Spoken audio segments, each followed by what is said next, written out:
Hola, ¿qué tal chicos? Muy buen día. Bueno, en esta ocasión vamos a continuar con nuestro curso. Vamos a revisar lo que corresponde a la práctica número 5, ¿ok? La cual está relacionada con las propiedades coligativas de las disoluciones. Aunque en esta ocasión, si bien vamos a ver una breve introducción o un breve repaso, si es que ya lo vieron en su clase de teoría, acerca de las cuatro propiedades coligativas, nos enfocaremos principalmente en el fenómeno de la ósmosis. ¿Ok? En primer lugar, ¿ven? Con respecto a las propiedades coligativas, recordemos que nos estamos enfocando en las disoluciones. ¿Ok? Y más concretamente, en la dependencia de la cantidad o del número de moléculas del soluto. Importante, este soluto tiene que ser no volátil. ¿Ok? Que no pase tan rápido al estado gaseoso, sino que se mantenga en la disolución como tal. ¿Sí? Entonces será el número, la dependencia, el número de moléculas de este soluto con respecto al número de moléculas del disolvente, puesto que pues el hecho de que nosotros agreguemos un soluto o ciertos solutos va a modificar las propiedades de la disolución en comparación con el disolvente puro. Recordemos, nuestro disolvente universal es el agua. Si yo le agrego azúcar, si yo le agrego sal o cualquier otro compuesto que no sea volátil que se disuelva en agua, va a modificar sus propiedades físicas, obviamente. ¿Sí? Y es aquí donde definimos a las propiedades coligativas. ¿Sí? Muy bien. ¿Cuáles son estas? ¿Sí? Como dijimos, vamos a ver las cuatro, una breve introducción, un breve repaso de algunas de ellas.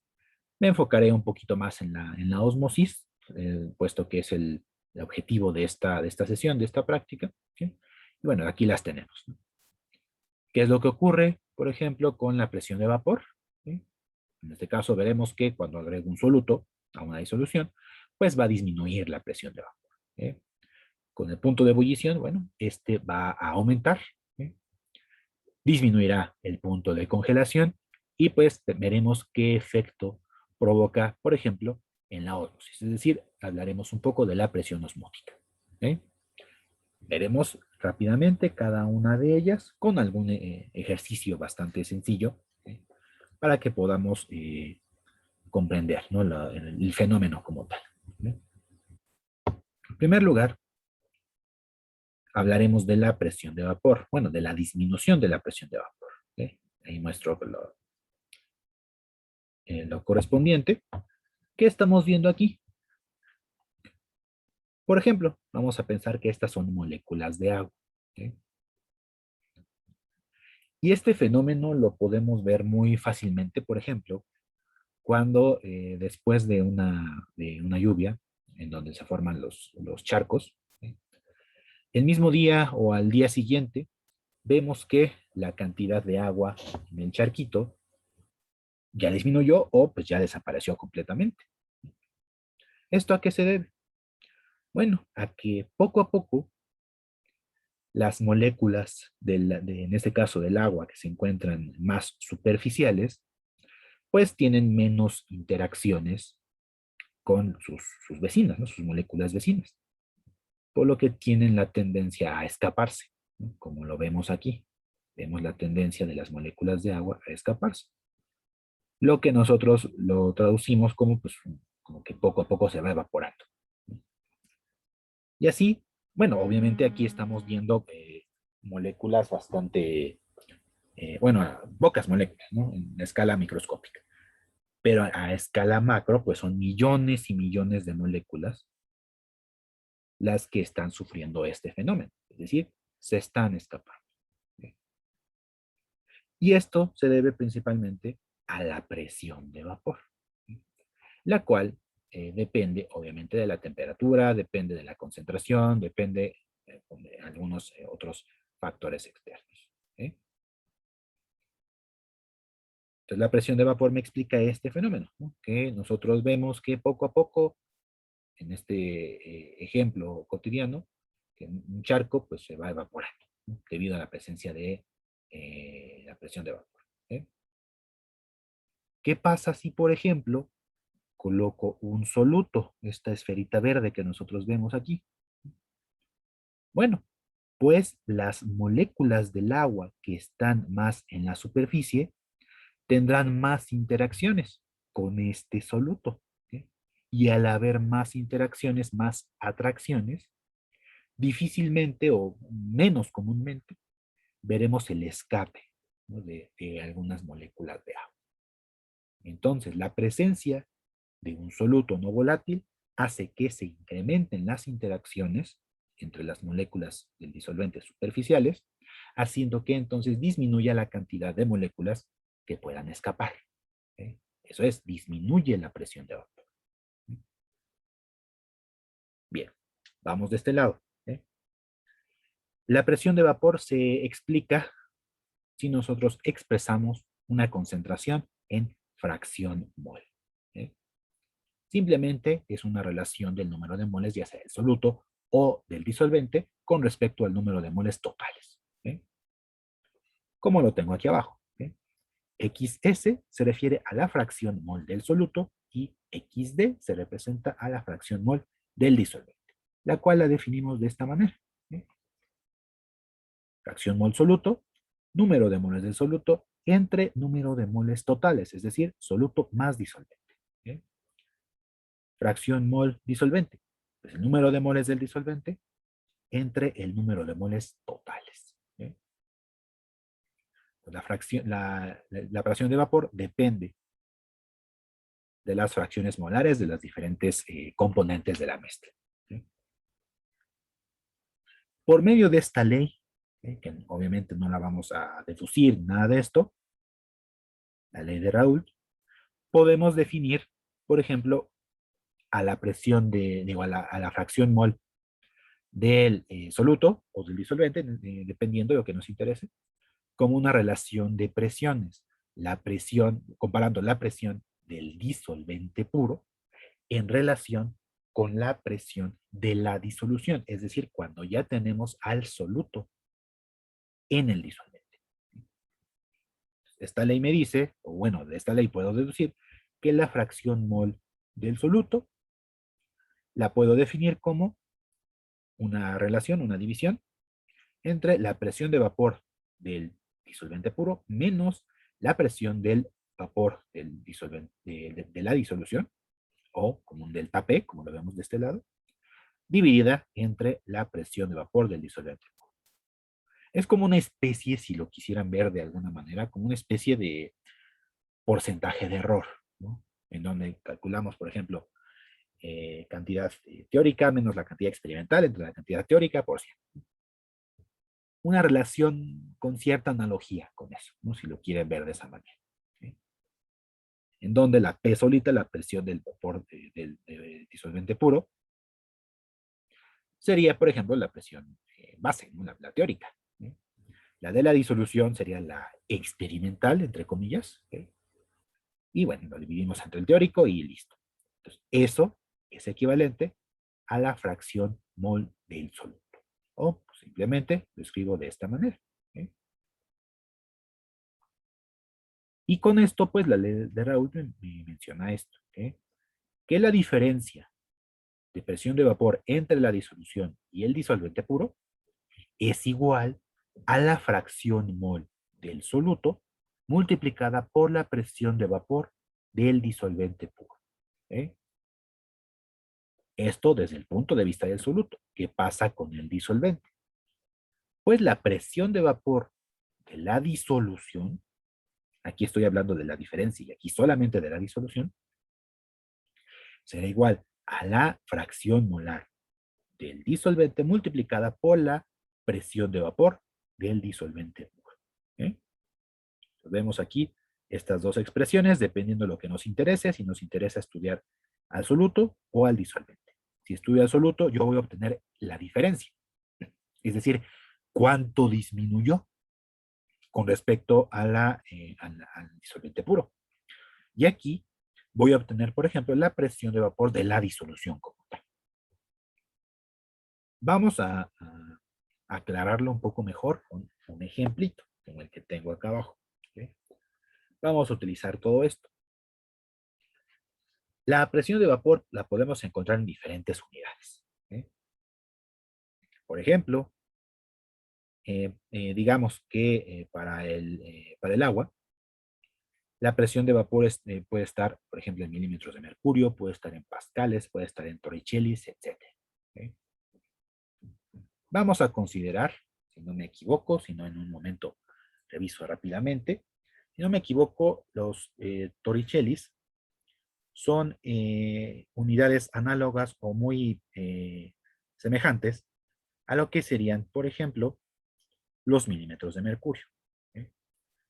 Y pues recordemos que una atmósfera, que es una de las unidades más comunes para medir la presión, es igual a 760 milímetros de mercurio.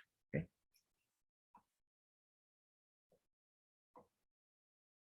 ¿Ok? Y bueno, y ahí encontraremos la cantidad, el número de moles del soluto y del disolvente. ¿Ok? Y acabo de comprobarlo, en efecto, existe una equivalencia, es lo mismo decir que si yo tengo un Torricelli que un milímetro de mercurio, estoy hablando exactamente de lo mismo. ¿Ok? Bueno, entonces vamos a hacer aquí rápidamente el cálculo. ¿Ok? ¿Qué queremos? Fracción molar de soluto, fracción molar de disolvente. ¿Ok? En primer lugar, XS. ¿Ok? Será entonces 5, que es el número de moles de soluto, entre la suma, ¿no? Los moles totales, es decir, 15. ¿Sí? 5 quinceavos. ¿Okay? Simplemente hacemos la división correspondiente y me da 0.33. ¿Okay? La fracción molar del soluto, 0.33. ¿Okay? Claro, es un número periódico, es decir, vamos a tener 3, 3, 3, 3, etc. ¿Okay? Y para el disolvente, será entonces 10 entre 15. ¿Okay? Y esto nos da entonces 0.6666, etc. ¿Okay? Entonces aquí lo puedo redondear. 0.67. ¿Okay? Listo. Ya tengo las fracciones molares tanto del soluto como del disolvente. ¿Y qué vamos a hacer? Bueno, en primer lugar vamos a determinar cuál es la disminución de la presión de vapor. ¿Okay? El delta P es igual a la fracción del soluto, 0.33, por la presión de vapor, que en este caso no hay necesidad de hacer el cambio de unidades, si no nos interesa en este momento, 21.1. ¿Okay? Y esto que nos da como resultado, pues me da 6.963. ¿Okay? 6.963, ¿qué? Pues lo mantenemos en los torricellis. ¿Okay? Entonces, esto es lo que disminuye la presión de vapor. Vamos a ver entonces cuál es la presión de la disolución y pues, simplemente para completar el cálculo, comparamos con la presión original. ¿Okay? La presión del agua es de 21.1. ¿Okay? La presión de la disolución, ¿okay? P', fracción molar del disolvente, 0.67. ¿Okay? Multiplicamos igual por 21.1. ¿Okay? Y esto me da 14.137. ¿Okay? 14.137 torricellis. ¿Okay? Entonces vean, la presión del disolvente puro es de 21.1. La presión de la disolución, ¿okay? Sea cual sea el soluto, no me importa, en este caso no me interesa, es de 14.137. Entonces, la disminución será entonces 21.1 menos 14.137, que será precisamente esto, ¿okay? 6.693. ¿Okay? Entonces va a depender mucho del soluto, qué tanto afecte a las interacciones del disolvente para poder definir concretamente cuánto va a disminuir la presión de vapor de la disolución. Pues aquí comparamos 21 contra 14, bueno, vemos que es un cambio relativamente importante. Obviamente dependerá de quién es el soluto y cuál sea la concentración de este soluto en nuestra disolución. ¿Okay? Ejemplo rápido, ejemplo sencillo, simplemente para refuerzo o introducción, dependiendo si ya vieron o todavía no el tema. ¿Okay? Bien, vámonos con las siguientes dos, son básicamente la misma. ¿Okay? Nada más le damos un sentido diferente. ¿Okay? Que es el aumento de la temperatura de ebullición y la disminución de la temperatura de congelación. ¿Okay? Sabemos nosotros que, por ejemplo, la temperatura de ebullición depende de muchos factores. ¿Okay? Uno de ellos, por ejemplo, la altura. ¿Okay? Aquí vemos, por ejemplo, que el agua ebulle a 100 grados siempre y cuando estemos al nivel del mar. ¿Okay? Pero conforme nosotros vamos subiendo en cuanto a la altitud, esta temperatura va disminuyendo. Por ejemplo, aquí, en esta montaña, a 4.400 metros, la temperatura de ebullición es de 85 grados.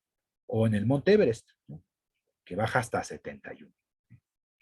Por ejemplo, en la Ciudad de México, a una altura aproximada de 2.800, si no me equivoco, 2.800 metros, la temperatura de ebullición está alrededor de los 92-93 grados, grados Celsius.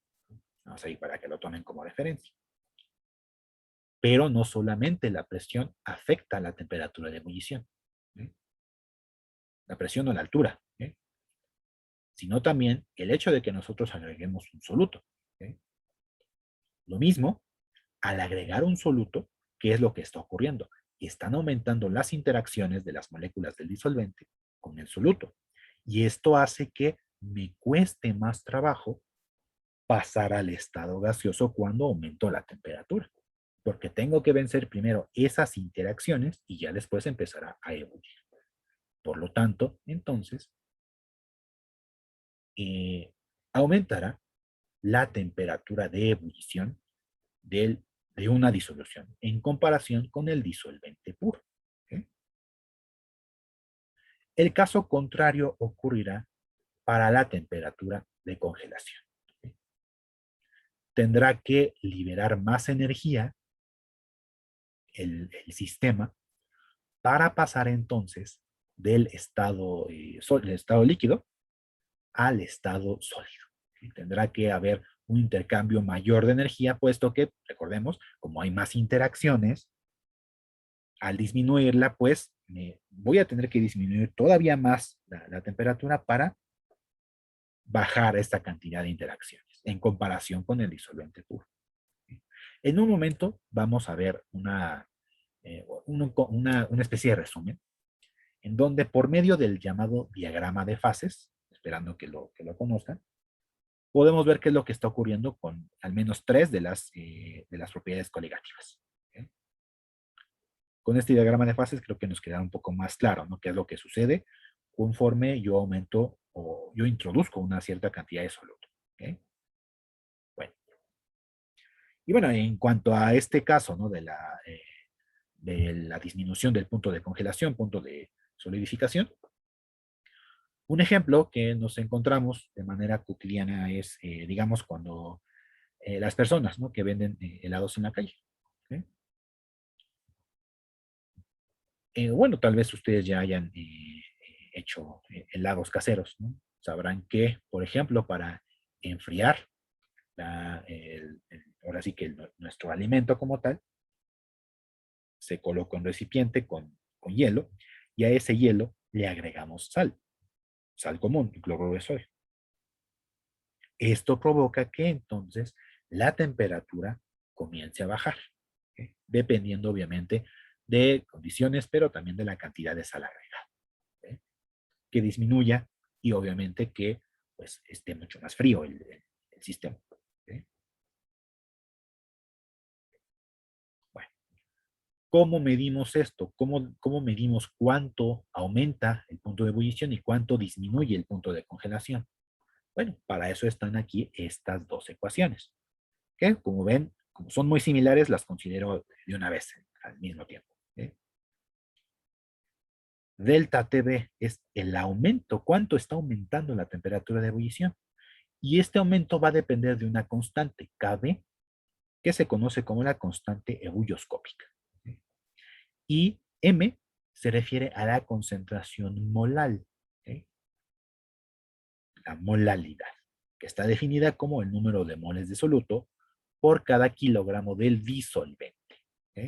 Vamos ahí, ojo con estas unidades. Y para la disminución de la temperatura de congelación, denotada con la delta TF, pues también va a depender de una constante llamada KF, que se denomina como la constante crioscópica, y también de la molalidad de la disolución. ¿Okay? Estas constantes, KB y KF, ya están reportadas en tablas. ¿Okay? Aquí coloco, por ejemplo, el ejemplo clásico del agua. La constante bulloscópica, 0.52 grados Celsius, kilogramo sobre mol. La crioscópica, 1.86 grados Celsius, kilogramo sobre mol. ¿Okay? Simplemente sustituimos aquí la constante, sustituimos la concentración molal y determinaremos ya sea el aumento o la disminución correspondiente. No es complicado. Vamos a ver. Para el ejemplo, tengo aquí 35 gramos de sacarosa, que se disuelven en 100 gramos de agua. Entonces yo quiero saber cuál es la temperatura de ebullición de la disolución. Ojo, de la disolución, no el cambio. A mí me interesa la de la disolución. Y lo mismo la temperatura de congelación. Recordemos, el delta, por ejemplo, quiere decir que será la temperatura de ebullición final menos temperatura de ebullición inicial. Esto es el delta TB. Entonces, ¿qué me están pidiendo? Me están pidiendo esta. Lo mismo acá. Temperatura de congelación. Rosito. Temperatura de congelación final. Ahí voy a repetir en subíndice FF, de temperatura de congelación final, menos la temperatura de congelación inicial, me da entonces este delta TF. De igual manera me están pidiendo esta. La inicial ya la conozco, puesto que estoy hablando de agua, entonces será 100. Muy bien. Vamos a determinar entonces, primero, la molalidad de la disolución de sacarosa en 100 gramos de agua. Recordemos aquí, requerimos entonces el número de moles y requerimos de los kilogramos de agua. ¿Cómo hacemos para transformar a número de moles? Bueno, pues obtenemos entonces de la tabla periódica la masa molar de la sacarosa. Que pues rápidamente, haciendo nuestras operaciones, cada carbono pesa 12 gramos por mol, más 22 hidrógenos, más 11 oxígenos por 16 que pesa cada uno. En total, este compuesto tiene una masa molar de 342 gramos por cada mol. Entonces, estos 35 gramos yo lo voy a transformar a número de moles para tener este primer dato. Muy bien, entonces hago esto, son 35 gramos de sacarosa, y pues por cada mol de sacarosa hay 342 gramos. Entonces hago simplemente mi operación. 35 entre 342, y esto me da 0.102. 0.102 moles de esta sustancia. Entonces, la molalidad, representada con la M minúscula, es igual a 0.102 mol por cada kilogramo de disolvente. Son 100 gramos, 0.1 kilogramos. 0.1 kilogramos del agua. ¿Y esto qué me da entonces? 1.02 mol por kilogramo. Y ahí lo tenemos fácilmente. Entonces, con estos datos y con ayuda de las constantes que aquí las tengo, pues voy a calcular en primer lugar el cambio, el aumento en la temperatura de ebullición. En este caso será 0.52, ¿sí? Que son grados Celsius, kilogramos o mol, ¿sí? Por la molalidad que yo obtuve de 1.02, ¿sí? 1.02 mol por kilogramo, ¿sí? O sea, aquí vemos que se eliminan los kilogramos, se eliminan los moles y me va a quedar únicamente grados Celsius, ¿sí? ¿Qué obtengo aquí? Pues 0.52 por 1.02, ¿sí? Me va a dar 0.53, ¿sí? 0.53 grados Celsius. Ojo, esta no es la temperatura de ebullición de la disolución, es el cambio, ¿sí? Entonces, ¿cómo determino la temperatura final de la disolución? ¿Sí? Bueno, ¿qué tenemos aquí? Temperatura final menos temperatura inicial es igual al cambio, ¿sí? Si a mí me están pidiendo la temperatura final de la disolución, pues hago un despeje, ¿sí? Temperatura de ebullición final es igual al delta, lo que acabo de obtener en el cálculo de hace un momento, más la temperatura inicial, ¿sí? Temperatura de ebullición inicial. Recordemos, estamos hablando de agua, entonces la temperatura inicial es 100 grados Celsius, ¿sí? Por lo tanto, aquí será 0.53 más 100, pues me va a dar entonces 100.53. Claro, un cambio no tan grande, pero presente, ¿sí? Entonces, la temperatura final de la disolución, cuando se agregan estas cantidades de gramos de sacarosa a 100 gramos de agua, queda como 100.53, ligeramente mayor a la temperatura original de ebullición del agua. Haremos lo mismo para la de congelación, ¿sí? Entonces aquí será 1.86, de igual manera grados, kilogramos sobre mol, y la misma molalidad de 1.02, ¿sí? 1.02 mol por kilogramo, ¿sí? Muy bien. Entonces 1.86 por 1.02, ¿sí? Me da 1.9, ¿sí? 1.9 es el cambio que está ocurriendo. 1.9 grados centígrados.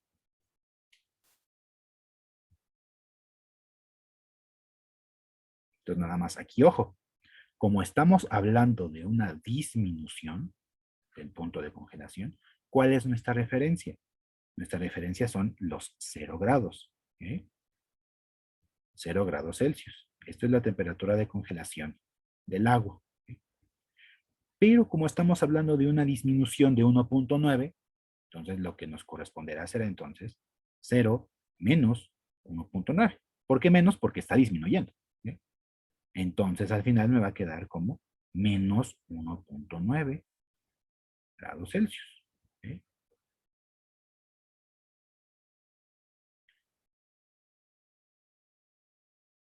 Entonces la temperatura de la disolución, temperatura de congelación de la disolución con 35 de sacarosa con 100 de agua será de menos 1.9 grados Celsius, ¿sí? Espero haya quedado claro el ejemplo, ¿sí? Bien, bien. Vamos entonces a la última propiedad, ¿sí? Que es en la que más nos vamos a estar enfocando, que es en el fenómeno de la ósmosis, ¿sí? La ósmosis como tal se refiere a la difusión de líquidos a través de membranas, ¿sí? Y vamos a encontrarnos con distintos tipos de membranas, ¿sí? Membranas impermeables, como esta primera figura, en donde si tenemos una membrana impermeable, nada va a pasar del otro lado, ¿sí? Si nos encontramos con una membrana semipermeable, lo que hacemos es dejar pasar, por ejemplo, a las moléculas del disolvente y los solutos se quedan en su lado, no van a pasar hacia el otro, ¿okay? Semipermeable porque nada más permite el paso de una sola sustancia, en este caso del disolvente. Y estas son las que nos interesan, puesto que las membranas semipermeables son las que están componiendo, por ejemplo, a las células, que permiten selectivamente el paso de ciertas sustancias. Tendremos también a las membranas dialíticas, en donde es un poco más bondadoso en cuanto a la cantidad de solutos o disolventes que puedo dejar pasar. A aquellos solutos que son muy grandes o también denominados como coloidales, no los va a dejar pasar solamente a solutos con moléculas pequeñas y al disolvente. Y va a dejar de lado a estos solutos coloidales o más grandes que les comento. Y las membranas permeables, estas sí dejan pasar todo. Disolventes, solutos, etcétera. Nos vamos a enfocar entonces en las semipermeables. Bien. Entonces, bueno, ¿qué vemos? ¿Qué fenómeno vemos aquí en el paso de las membranas semipermeables? Que, como dijimos, solamente pasan las moléculas de disolvente, el soluto no. Y vemos este fenómeno, en donde el disolvente va a pasar de la disolución menos concentrada a la disolución más concentrada. ¿Okay? Vemos aquí, por ejemplo, en nuestra figurita yo tengo más cantidades de mi soluto. ¿Okay? Tengo más bolitas moradas. Y en la parte de la izquierda tengo dos, nada más. ¿Okay? Entonces, ¿qué es lo que va a ocurrir aquí? El agua, como el soluto no puede pasar a través de la membrana, el agua entonces lo que hará es tratar de equilibrar la concentración que existe a ambos lados de la membrana. ¿Okay? Si yo tengo una disolución muy concentrada, como es el caso aquí de la derecha, entonces el agua va a pasar de la menos concentrada a la más concentrada para tratar de equilibrar. Sabemos nosotros que si aumentamos el volumen de una disolución y mantenemos constante en la cantidad de soluto, la concentración va a disminuir. Y si disminuye, pues vamos a tratar de alguna manera de equilibrarlo con el otro lado de la membrana. Esto sucede de manera natural o lo podemos hacer de manera artificial por medio de diferencias de presiones. Y es aquí donde tenemos, por ejemplo, al fenómeno de la presión osmótica, el cual se define de esta manera, en donde la letra pi mayúscula, es precisamente la presión osmótica. D es el volumen, N es el número de moles, R es la constante de los gases y T es la temperatura. Aquí simplemente es un recordatorio cuando ustedes ya hayan checado el tema de los gases ideales. Si se dan cuenta, la ecuación es exactamente la misma, nada más cambia en lugar de P por pi. ¿Sí? Y pues podemos representarlo con distintas formas, aquí la presión osmótica. Por ejemplo, si la B la paso del otro lado, voy a tener una molaridad, ¿sí? Unidades de molaridad, número de moles sobre volumen. Pues también lo puedo representar la presión osmótica de esta manera, como la molaridad por la constante de los gases por la temperatura. En fin, y bueno, dependiendo de lo que nos interese calcular, lo podremos expresar de otras formas. Bueno, y dependiendo como las características de mi membrana, las características aquí de mis disoluciones, pues voy a tener tres tipos de disoluciones.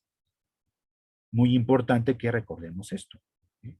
Disolución hipotónica, disolución isotónica y disolución hipertónica. ¿Sí? Y aquí lo podemos ver por medio de esta figurita. Lo podemos explicar mejor. Por ejemplo, una célula tiene dentro de sí pues, el líquido intracelular, que tiene cierta concentración de algunos solutos, como azúcares o algunas otras sustancias que sirven para el funcionamiento metabólico de la misma. ¿Sí? Y si el medio extracelular tiene el mismo valor de concentración del soluto con respecto a lo que se encuentra dentro de la célula, pues prácticamente no habrá cambios. Estamos en un medio isotónico. ¿Sí? Vemos aquí que los solutos dentro y fuera de la célula están en la misma concentración, pues no hay cambios. Recordemos que la membrana celular es semipermeable y permite selectivamente el paso del disolvente. ¿Okay? Y dijimos que si el disolvente pasa de la menos a la más concentrada, pues aquí no se dará el caso, puesto que ambos medios, intra y extracelulares, están con la misma concentración. Entonces, pues no tiene el agua que moverse para nada. ¿Sí? Se mantiene igual. Perfecto. En un medio hipotónico, ¿qué quiere decir esto? ¿Sí? Quiere decir que el medio fuera de la célula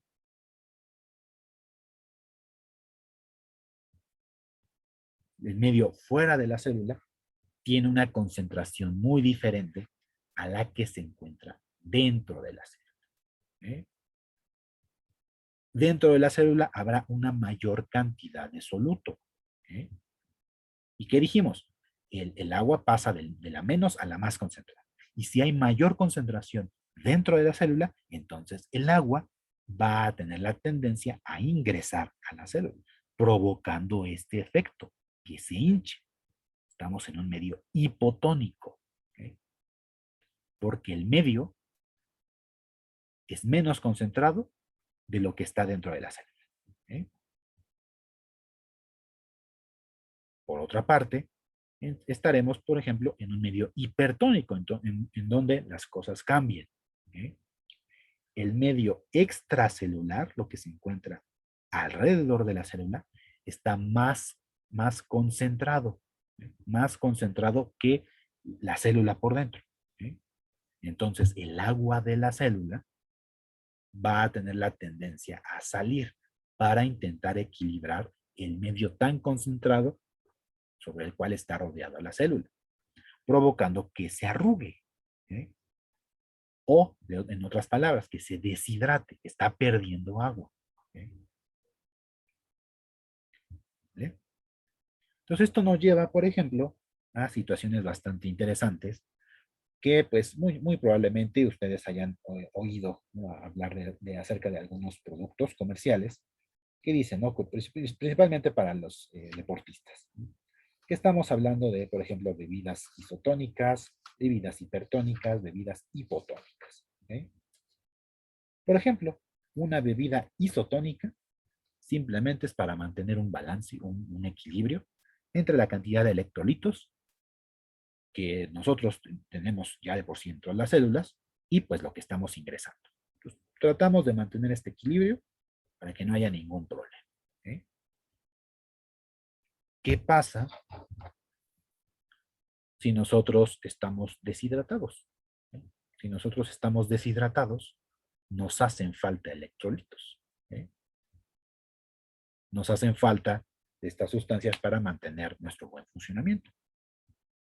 Entonces requerimos de sustancias hipotónicas, de bebidas hipotónicas, para ingresar, ¿no?, para hidratarnos, para ingresar disolvente a las células de nuestro cuerpo. ¿Sí? Y por otra parte, ¿qué tal si sufrimos de retención de líquidos? ¿No?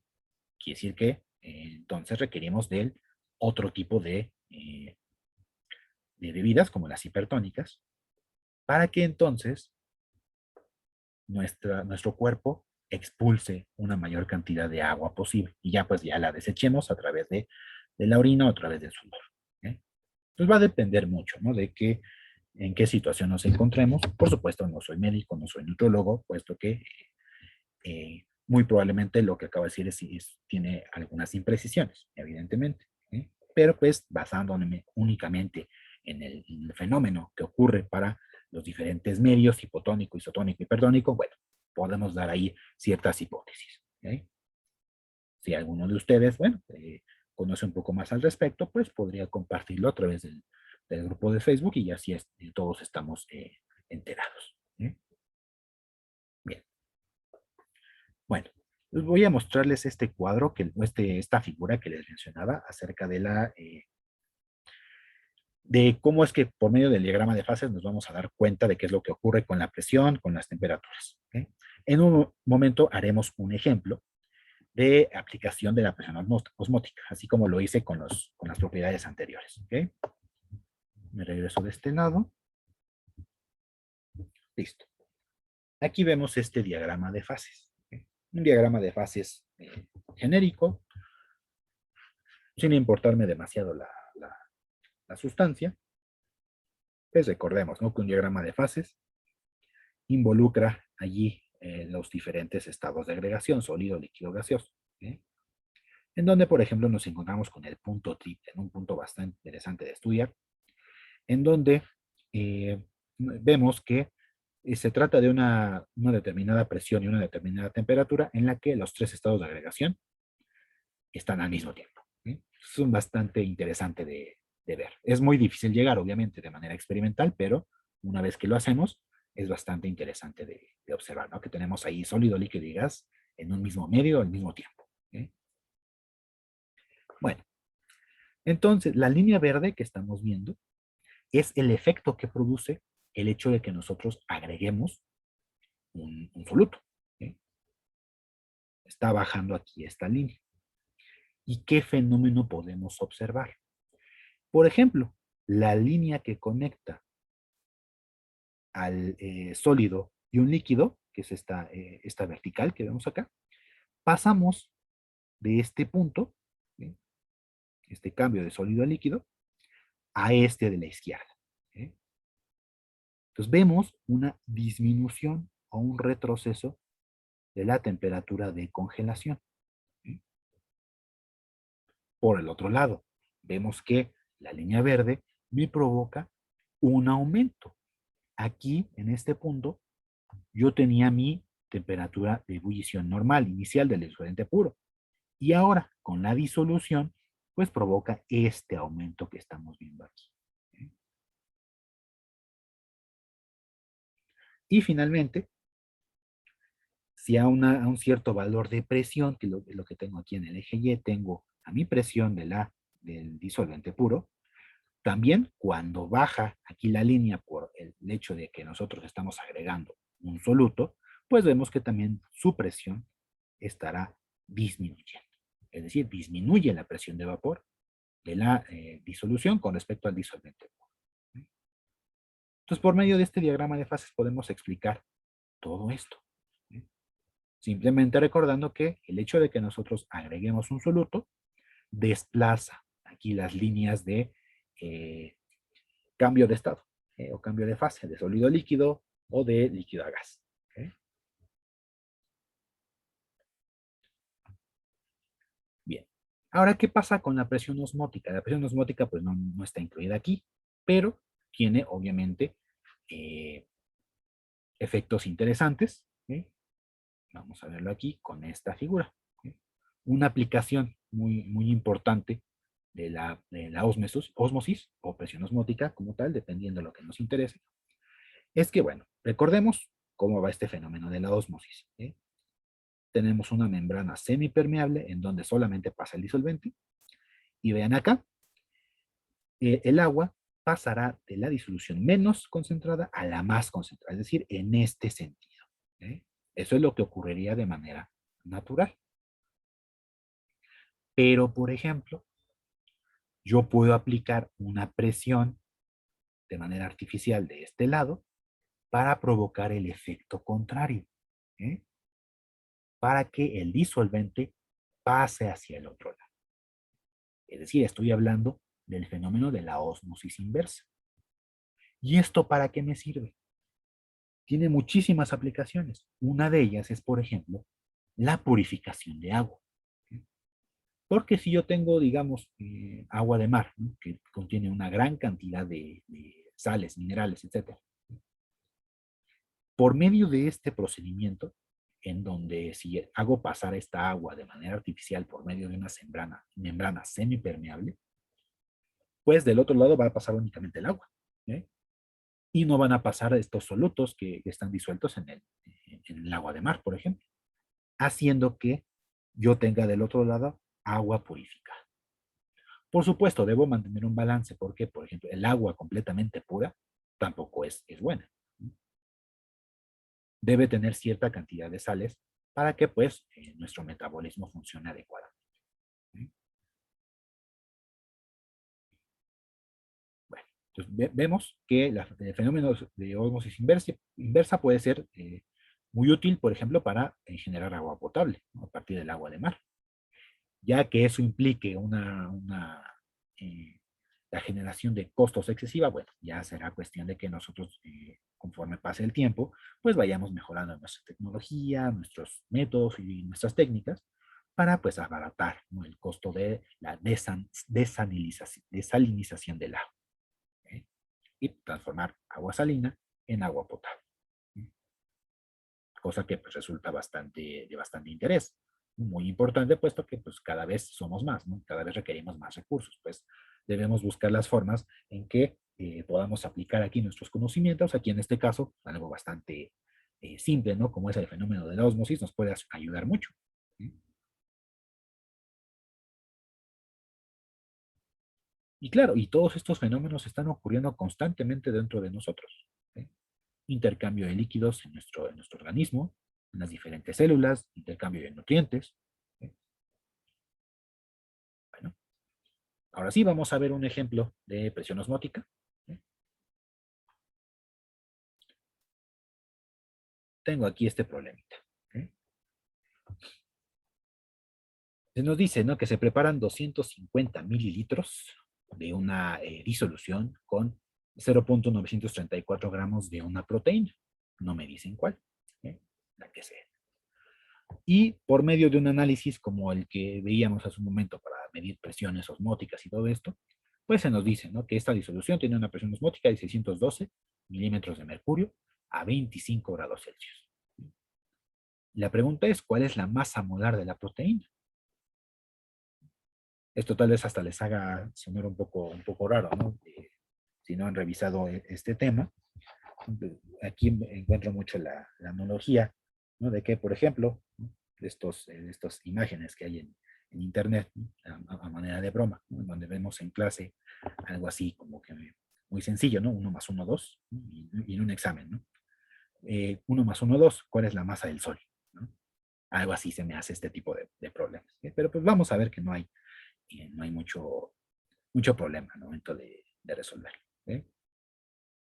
Bueno, para esto vamos a utilizar la ecuación que vimos hace un momento para la presión osmótica, ¿sí? ¿Cuál era?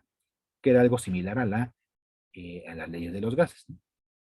Pi B igual a N R T, ¿sí?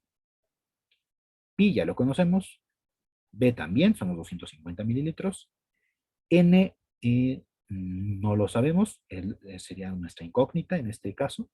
R, como es una constante, pues la conocemos. No nos dan aquí, pero pues simplemente la consultamos en las tablas. Y T también la conocemos, ¿ok? Entonces nuestra incógnita es conocer el número de moles.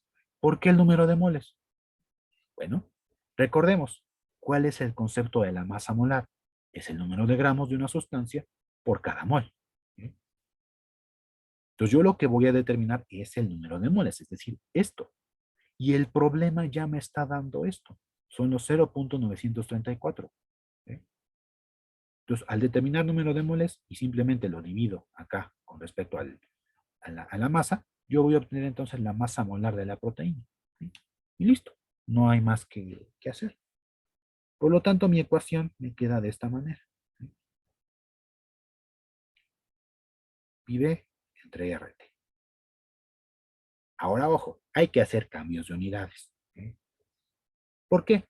Porque la constante de los gases, R, recordemos de ahí de su repaso, ¿no?, de leyes de los gases, tiene un valor de 0,082 litros atmósferas sobre mol Kelvin. Entonces, ¿qué requerimos hacer? Transformar el volumen a litros, transformar la presión a atmósferas y transformar la temperatura a Kelvin, ¿sí? Y listo, ¿sí? Nada más es aplicar ahí factores de conversión y no hay ningún problema, ¿sí? En cuanto al volumen, no hay mucho inconveniente, ¿sí? 250 mililitros son 0,25 litros, ¿sí? Ahí no hay más que hacer. Dividimos entre mil y ya. Para la presión, 612 milímetros de mercurio. ¿Qué dijimos hace un momento? Que una atmósfera son 760 milímetros de mercurio. ¿Ok? Vamos a hacer eso, una atmósfera. Son los 760 milímetros de mercurio y ya tendré el valor correspondiente. ¿Ok? Aquí elimino milímetros de mercurio y me va a dar entonces 612 entre 760, 0.805. ¿Ok? 0.805 atmósferas. ¿Ok?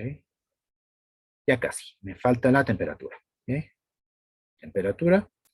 ¿Cómo hacemos la transformación de grados Celsius a Kelvin? Pues muy sencillo. ¿Ok? Grados Celsius, ¿ok? Más 273.15, ¿ok? Y me da la temperatura en Kelvin. Es decir, 298.15 Kelvin. ¿Ok? Por lo tanto, hago la sustitución. Y la constante de los gases, bueno, ya tengo aquí todas las unidades correspondientes. El número de moles es la presión, 0.805 atmósferas. Volumen, 0.25 litros. ¿Okay? Constante R, ya la tengo ahí, 0.082 litros atmósfera sobre mol Kelvin. Y la temperatura, 298.15 Kelvin. Y ahí podemos eliminar varias unidades. Litros, por ejemplo, litros, ¿sí? Atmósferas, atmósferas, Kelvin. ¿Sí? Kelvin. Entonces me voy a quedar con puro mol, ¿sí? Que me va a quedar ahora en el numerador. Pues rápidamente hago las operaciones. 0.805 por 0.25 entre 0.082 por 298.15. ¿Sí? Y esto me va a dar 8.23 por 10 a la menos 3. ¿Sí? 8.23 por 10 a la menos 3 moles del soluto, que en este caso es la proteína. Entonces ya tengo todo. Ya tengo el número de moles, ya tengo los gramos, puedo calcular la masa molar. 0.934 gramos, ¿okay? Entre 8.23 por 10 a la menos 3 moles. ¿Okay? Y me va a dar entonces la masa molar de la proteína. 0.934 entre 8.23 por 10 a la menos 3. Esto me da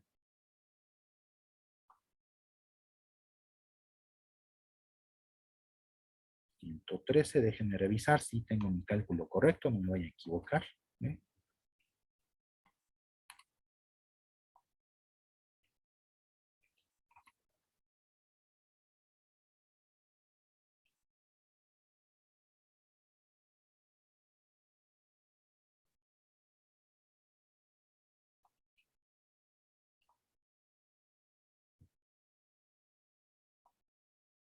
Bien, creo que no hay ningún inconveniente. ¿Okay?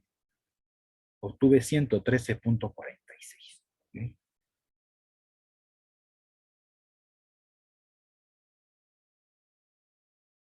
Gramos por. Esa es la masa molar que tiene entonces mi proteína.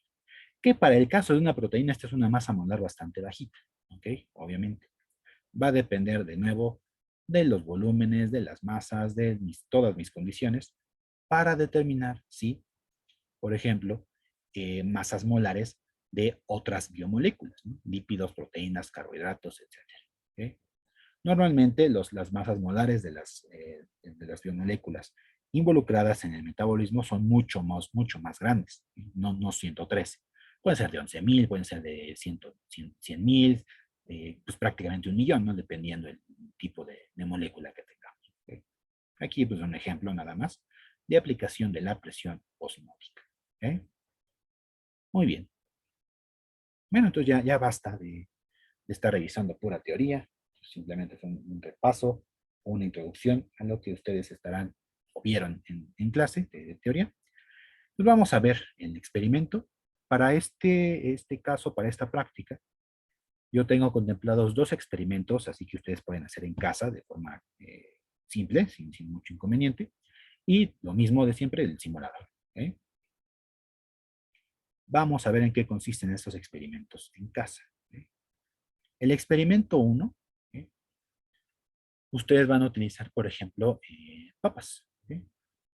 ¿En qué consiste este experimento? Vean acá. Vamos a revisar qué es lo que sucede, por ejemplo, cómo vamos a determinar el fenómeno de la ósmosis en una papa. ¿Qué vamos a necesitar? Pues así que como si fuera la receta, ¿no?, de cocina. Vamos a requerir de 2 recipientes hondos de agua simple, agua de la llave, y aquí, pues de preferencia utilicen papas lo más grandes que se encuentran, ¿eh? Porque vamos a utilizar media papa grande cruda, y la otra mitad va a estar o tiene que estar hervida. Entonces, mientras más grande sea la papa, vamos a observar mejor el fenómeno. Aparte, vamos a utilizar una cuchara y un cuchillo y la sal de mesa. Entonces, ¿qué es lo que vamos a hacer? Este procedimiento va a ser para ambas papas, para la cruda y para la hervida. Pero sí es importante, ¿no?, que una sea cruda y una sea hervida. Porque, ¿qué es lo que queremos medir acá? ¿Qué es lo que queremos observar acá? La papa cruda, de alguna manera, pues, no tendrá mucho tiempo de haber sido extraída, ¿no?, de los cultivos y todo esto. Por lo que podríamos considerar que la membrana o las capitas de la papa se encuentran vivas todavía. Por otro lado, si ya tenemos una papa hervida, pues evidentemente estas membranas ya estarán, o bueno, las células que componen estas membranas ya no estarán vivas. Entonces queremos ver este cambio en el fenómeno de la ósmosis en una membrana viva, activa todavía, y una membrana muerta. Por eso es importante que una mitad sea cruda y a la otra hervida. Entonces, para ambas mitades de papas, ¿qué es lo que vamos a hacer? Bueno, voy a tener aquí la mitad, obviamente. Aquí en este dibujo trato de representar media papa. Y con ayuda del cuchillo, ustedes van a cortar la base. De tal manera que esta parte la descartemos y pues la base un poco más firme, más sólida, pues la podemos recargar en una superficie. Es para eso que quiero el cuchillo. ¿Qué vamos a hacer después? Es aquí por eso que requiero que las papas sean lo más grandes posibles, porque lo que voy a hacer es un agujero con ayuda de la cuchara y el cuchillo, aquí con los dibujos feos. Voy a retirar un poco de esto,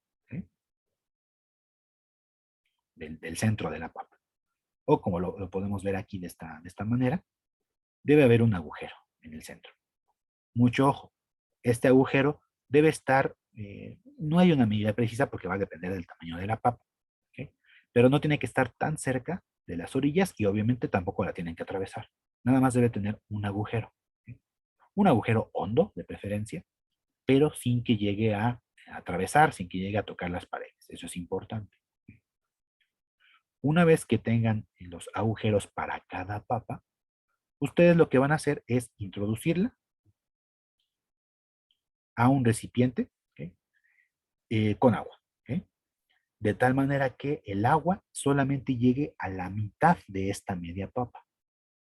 Mucha atención, el agua no debe introducirse al agujero que acaban de hacer. ¿Okay? Tiene que estar por fuera y tiene que llegar aproximadamente a la mitad, ¿okay? A la mitad de esa media papa, tanto para la hervida como para la cruda. ¿Okay? Y una vez puesta ahí, entonces, dentro de ese agujero van a colocar sal. ¿Okay? ¿Qué tanto? Bueno, es que va a depender mucho del tamaño de la papa. Digamos, 1, 2, 3 cucharadas, ¿no? Dependiendo. Una cucharada si es pequeña, 2 si es mediana, 3 si es muy grande. ¿Okay? El caso es que va a ir colocada sal dentro de ese agujero. ¿Okay? De nuevo, para ambas papas.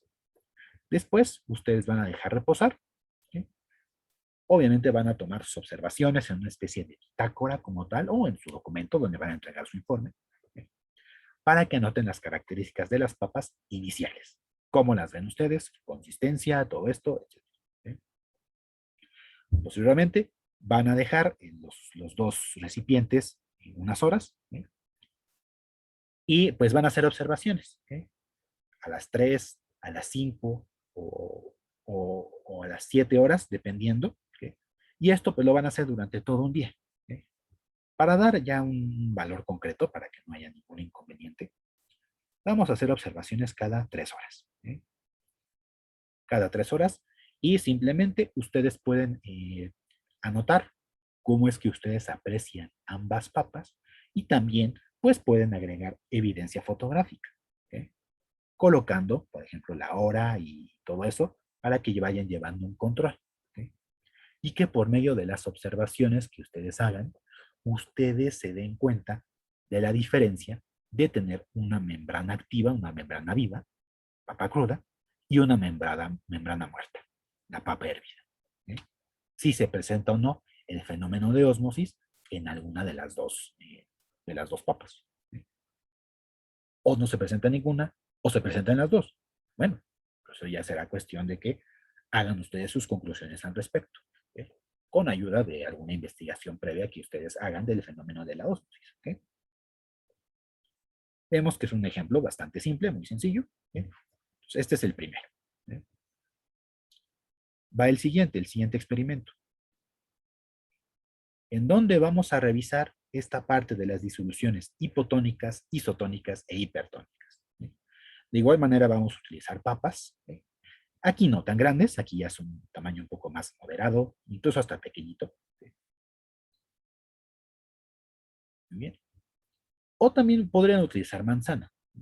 Manzana funciona también con manzana. Entonces ya dependerá de lo que ustedes tengan a la mano para hacer este experimento. Entonces, ¿en qué consiste? Bueno, vamos a preparar, entre comillas, preparar disoluciones, porque nada más es agua con algún soluto. Estos tres tipos, ¿no? Hipotónica, isotónica, hipertónica. La disolución hipotónica para nosotros va a ser simplemente el agua de la llave. ¿No? Una disolución isotónica va a ser el agua de la llave más una cucharadita pequeña de sal. ¿Okay? Y una disolución hipertónica es el agua de la llave más 3 cucharadas grandes de sal. Claro, estos recipientes son vasos de los que ustedes tengan en casa. De preferencia que estos vasos, los 3 vasos sean iguales, ¿sí? Para que puedan observar mejor. Y que en la medida de lo posible, si cuentan con ellos, que sean vasos que sean completamente lisos, que no tengan estas como figuritas o,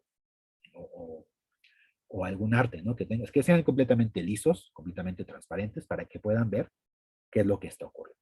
Obviamente, si no tienen completamente lisos o completamente transparentes, bueno, siempre está la opción de sacar la papa, ¿sí? Para hacer sus observaciones. ¿Eh?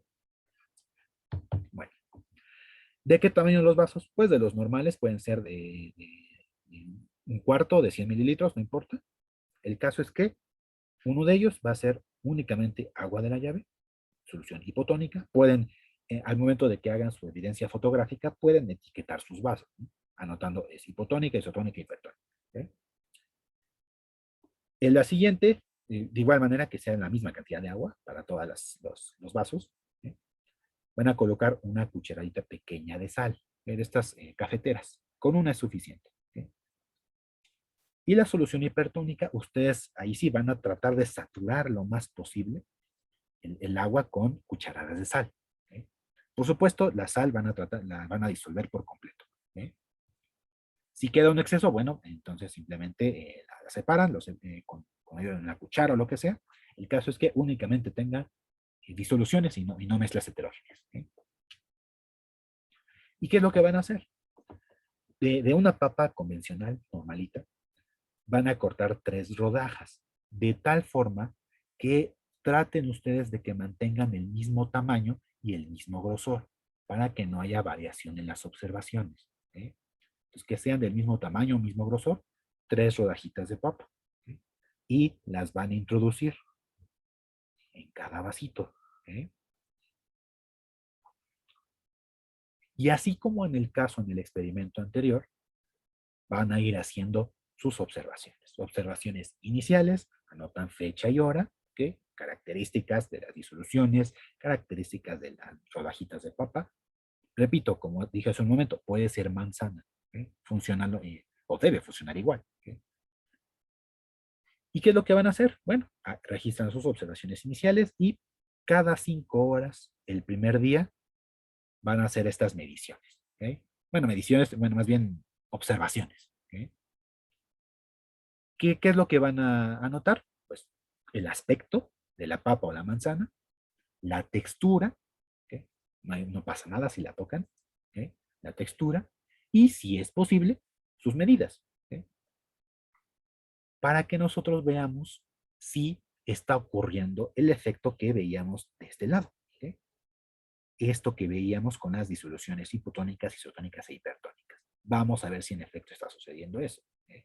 Por eso es que me interesa que hagan todas estas mediciones, o sentir cómo están las rodajitas, ¿ok? Cómo se ven, pues, y bueno, la evidencia fotográfica. ¿Ok?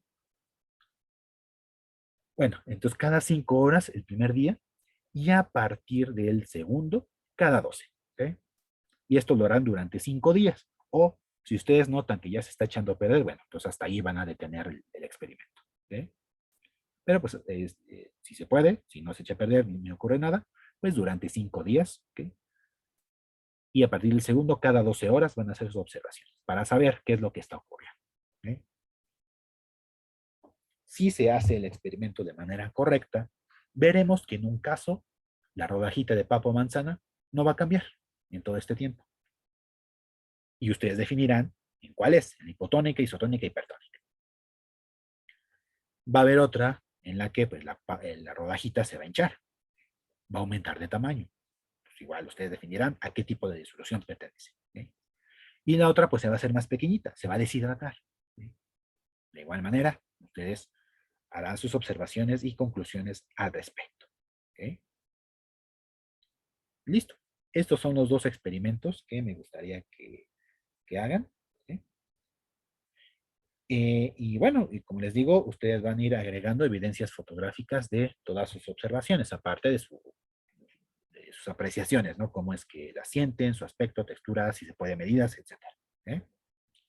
Bien. Entonces, esto es el experimento como tal en casa. Vamos ahora al simulador. ¿Eh? Me desplazo de este lado. Y bueno, aquí tenemos, bueno, no tengo figuras de simulador, en un momento se los muestro. ¿Sí? Sin embargo, este simulador se trata de un modelo o de una representación de la célula en diferentes ambientes. Algo muy similar a lo que van a hacer de manera experimental. ¿Sí? En donde, en vez de agregar sal, en este caso serán disoluciones de azúcar. Por supuesto, preparadas virtualmente. ¿Sí?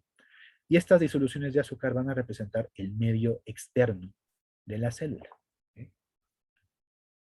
Y pues ustedes, al momento de que hagan el procedimiento, pues tendrán que anotar las concentraciones de las diferentes disoluciones de sal. Y aparte tendrán un grupo control, ¿no? Para que tengamos una referencia ahí. ¿Sí? En este simulador también podemos utilizar los tubos de diálisis, ¿sí? Que van a tomar el papel de las células. Y pues el recipiente como tal de los tubos de diálisis va a tomar el papel de la membrana semipermeable. ¿Sí? Y pues ahí mismo en el simulador se nos dice, ¿no? Que tendremos que medirla, o pesarlas, los tubos de diálisis, antes y después de agregar a la disolución. ¿Ok? Para que veamos si alguno de estos tubos que representan a las células se hincharon o no, ¿ok? O disminuyeron su masa, dependiendo el tipo de medio, isotónico, hipertónico, hipotónico. ¿Eh? Bueno, ¿qué más tenemos por acá? Ah, muy bien. ¿Qué vamos a hacer con esto? Bueno, cuando nosotros hayamos anotado las masas, antes y después de haberlas agregado a las disoluciones, ustedes van a calcular una diferencia. ¿Sí? Delta M, masa final menos masa inicial para todos los tubos. En específico, a los tubos B, C, D y E. El A no lo vamos a hacer puesto que es solamente el control. Nada más es para que veamos que pues, no va a haber ningún cambio. ¿Okay? Solamente para los otros 4. Y van a hacer esta gráfica, en donde en el eje Y van a colocar esta diferencia de masas, delta M, y en el eje X van a colocar el porcentaje en masa del azúcar. ¿Okay? que va a ir desde 0 hasta 15. Aquí ya se los estoy anotando. Con esta gráfica y con todas sus observaciones, ustedes van a concluir acerca del tipo de disolución en que se encuentran estos tubos, si es hipotónica, isotónica o hipertónica. ¿Okay? De igual forma, cuando terminen el simulador, les va a pasar una serie de preguntas, un cuestionario. Entonces, conforme ustedes lo vayan respondiendo, le van tomando captura y lo van adjuntando a su informe. ¿Okay? Bueno, entonces me paso al simulador. En un momento vemos lo que incluye aquí el informe. Mientras tanto, aquí lo coloco. ¿Okay? Dejo de compartir y me paso al simulador para que lo podamos manejar. ¿Okay? Es sencillo. ¿Okay? No hay mucho inconveniente acá.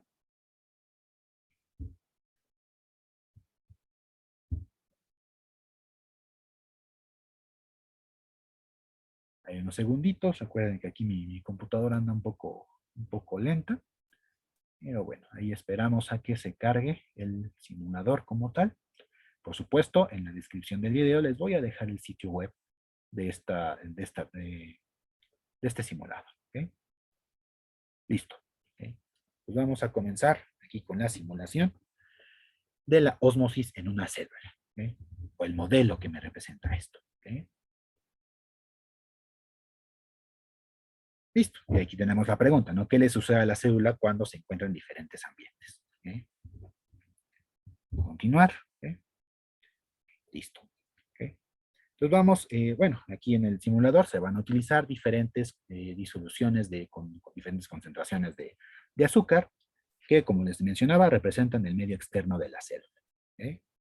Y pues vamos a utilizar esta concentración en diferentes tubos de diálisis que van a representar a la célula. ¿Okay? Le damos continuar y pues simplemente tendremos que seguir las instrucciones que nos da el simulador. ¿Okay? Voy a hacerlo de manera rápida. ¿Qué me dice? Voy a colocar el vaso aquí en la posición marcada. ¿Okay? Posteriormente, ¿qué es lo que voy a hacer?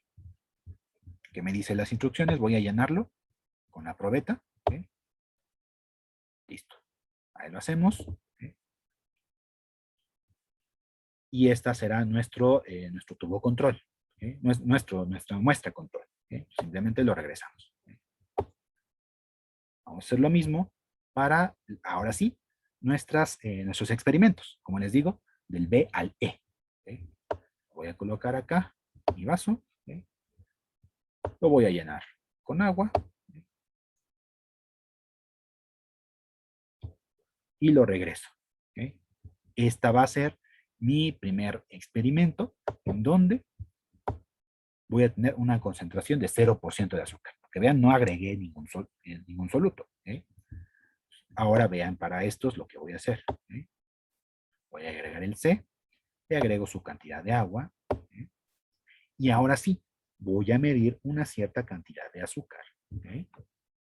Para esto, voy a colocar esta caja de Petri en la balancita. ¿Okay?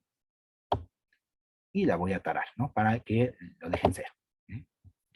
Y voy a agregarle, entonces, aquí el azúcar correspondiente. ¿Okay? Dejamos que concluya propiamente el simulador. Vamos a agregar 50 gramos. ¿Okay? Y lo voy a colocar aquí en mi vaso de precipitados. ¿Okay?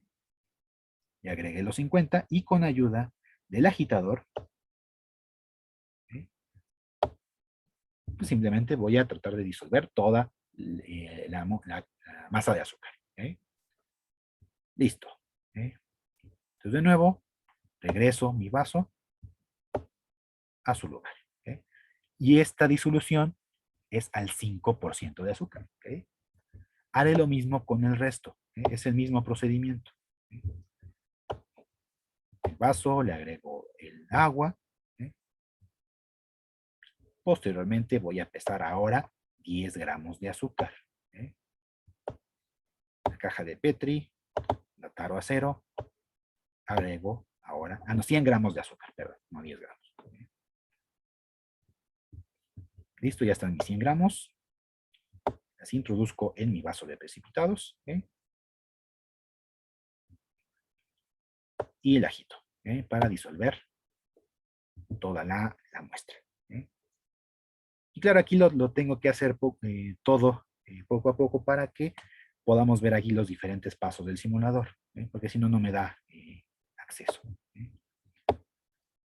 Por eso es que lo estoy haciendo todo. Ya ustedes lo harán con más cuidado, harán todas sus observaciones, todo lo que haya que anotar, bueno, lo harán.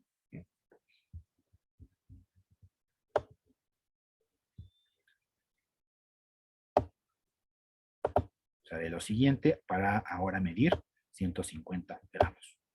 Y vean cómo va aumentando aquí el valor de la concentración. 0, 5, 10 y ahora pues va a ser 15. De ahí que esos números son los que había colocado en la grafiquita que les puse en el Paint hace un momento. Ahí agito.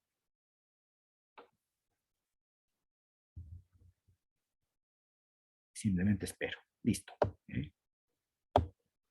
Listo. Ya tengo todas mis disoluciones. Ahora sí, ya preparadas. Pues hay que anotar estas concentraciones. Grupo control, el vaso A y todas las demás. Seguimos. ¿Qué sigue ahora? Estos son los tubos de diálisis, que están representando a la célula. Cada tubo de diálisis, a excepción del grupo control, tiene una disolución de azúcar al 10%, todos ellos. Entonces, ¿qué es lo que vamos a hacer? Voy a medir aquí la masa de cada tubo.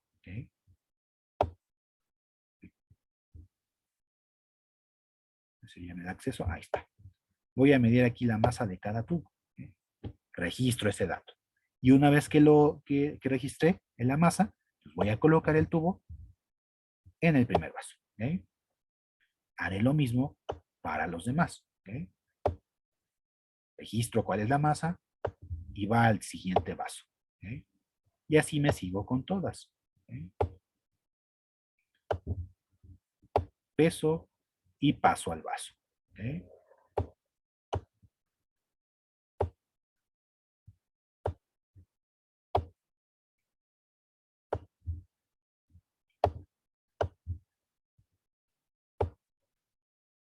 Listo.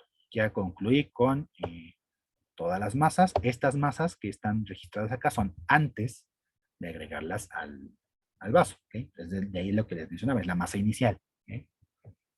¿Qué va a ocurrir ahora? Vamos a dejar pasar un tiempo. Por supuesto, aquí no vamos a dejar pasar 24 horas, como dice aquí. Simplemente aquí concluye aquí el propio simulador, haciéndonos pensar, ¿no?, que está pasando todo este tiempo, se está llevando a cabo este fenómeno de la ósmosis, ya sea que se hinchen, que se arruguen o que se mantengan igual mis diferentes tubos de diálisis. Simplemente esperamos.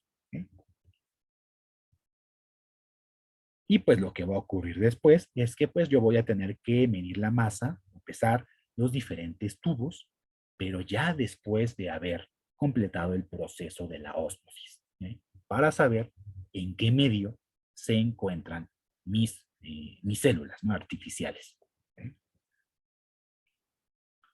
Ahí se nos puede parecer un poco eterno, pero bueno, no se va a tardar obviamente en las 24 horas. Tomará unos segunditos más, eso espero, para que nos dé acceso a la siguiente parte. Listo. Entonces vamos a quitar ahora cada uno de los tubos de su vaso, lo vamos a pesar y lo regresamos a su lugar. Y haremos lo mismo para todos. Esta masa que estoy registrando ahora es la masa final que les comentaba hace un momento en el Paint. Y nosotros haremos esta diferencia.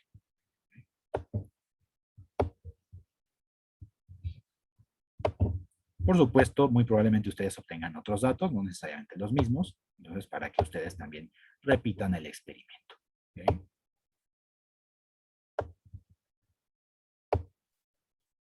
Listo, ya tengo ahí masas iniciales, masas finales. Y pues precisamente las instrucciones que les da aquí es lo que yo les estoy pidiendo.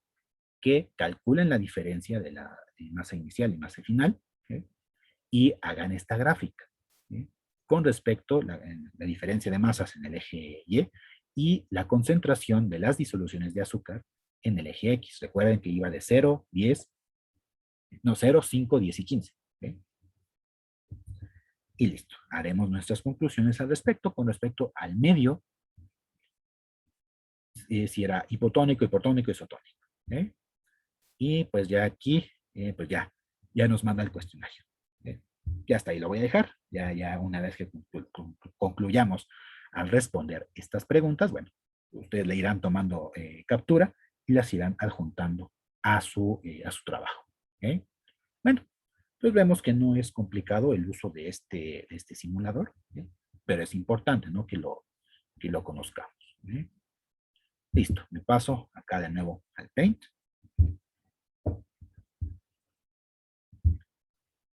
Y bien, ¿qué es lo que vamos a incluir en el informe correspondiente a esta práctica? Bueno, a la parte correspondiente a esta práctica. Pues serán las observaciones del experimento en casa 1, es decir, de la papa grande a la que le hacen un agujero y le colocan sal, y pues las conclusiones acerca de la membrana viva y la membrana muerta, dependiendo de lo que ustedes hayan observado, ¿okay? Qué cambios vieron. Lo mismo harán con las observaciones del experimento en casa 2, ¿okay? En donde ustedes van a hacer una especie de diario, ¿okay? En donde colocarán la fecha, la hora y las observaciones que ustedes consideren pertinentes en cuanto al aspecto, textura, medidas, todo lo que les había comentado. ¿Okay? Y con esto pues harán sus conclusiones acerca de los diferentes tipos de disoluciones, hipotónicas, isotónicas y hipertónicas. ¿Okay?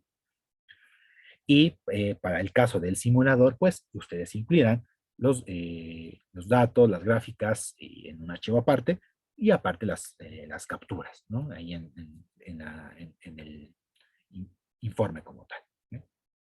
Bueno, entonces esto es lo que, como vemos, no es muy complicado, nada más es cuestión de hacer ahí el experimento en casa y todo esto. Y pues es lo que la sección que incluye únicamente a la práctica número 5. Y como saben, como ya vieron en el calendario, pues después de la práctica 5 ya toca la entrega del informe número 2, ¿okay? Que incluye desde la práctica 3, práctica 4, práctica 5. ¿Okay?